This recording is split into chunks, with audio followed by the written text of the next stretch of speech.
ফের শহরে শ্লীলতাহানির ঘটনা। গতকাল বিকেলে মানিকতলা থানা এলাকায় এক পরিত্যক্ত গোডাউনের পাশে খেলছিল দুই নাবালিকা।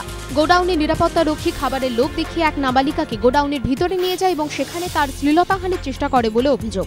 নাবালিকা চিৎকার করতে শুরু করলে ভয়ে তাকে ছেড়ে দিতে বাধ্য হয় ওই নিরাপত্তারক্ষী। বাড়ি ফিরে পরিবারের লোকজনকে সব ঘটনা জানায় নির্যাতিতা নাবালিকা।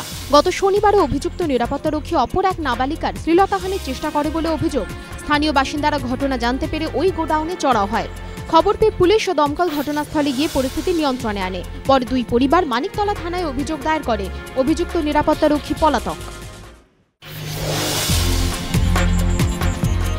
মাইকেল শুমাখারের শারীরিক অবস্থার সামান্য উন্নতি হয়েছে। গ্রেনোবেলের হাসপাতাল সূত্রে এমনটাই খবর। ফ্রেঞ্চ আল্পসে ছুটি কাটাতে গিয়ে গত 29 তারিখ স্কি করতে নেমে মাথায় গুরুতর চোট পান শুমাখার।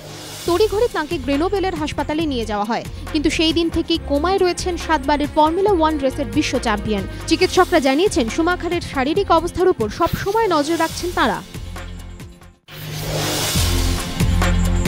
চূড়ান্ত ভোটার তালিকা প্রকাশ করল নির্বাচন কমিশন। মুখ্য নির্বাচনী আধিকারিকের দপ্তর থেকে বলা হয়েছে 100% ভোটারের হাতে সচিত্র পরিচয়পত্র তুলে দেওয়ার লক্ষ্য সামনে রাখা হয়েছিল, যে লক্ষ্য এবার পূরণ করা সম্ভব হয়েছে। মুখ্য নির্বাচনী আধিকারিকের দপ্তর থেকে দেওয়া তথ্য অনুযায়ী এবারে লোকসভা নির্বাচনে এ রাজ্যে প্রথমবার ভোট দিতে যাচ্ছেন 20,79,687 জন ভোটার। এদের বয়স 18 থেকে 19 বছরের মধ্যে। রাজ্যের মোট ভোটারের সংখ্যা এবার 6,24,00,000। পুরুষ ভোটারের সংখ্যা 3,24,89,949।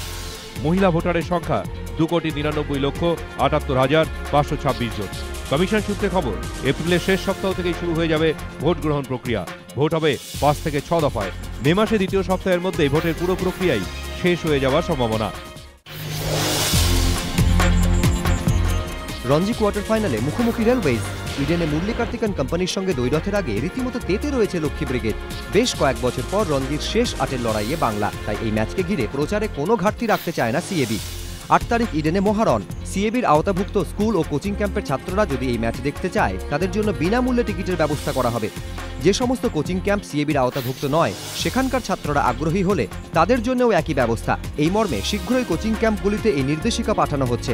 পাশাপাশি বাংলার প্রাক্তন ক্রিকেটারদেরও এই ম্যাচ দেখার আমন্ত্রণ জানানো হচ্ছে।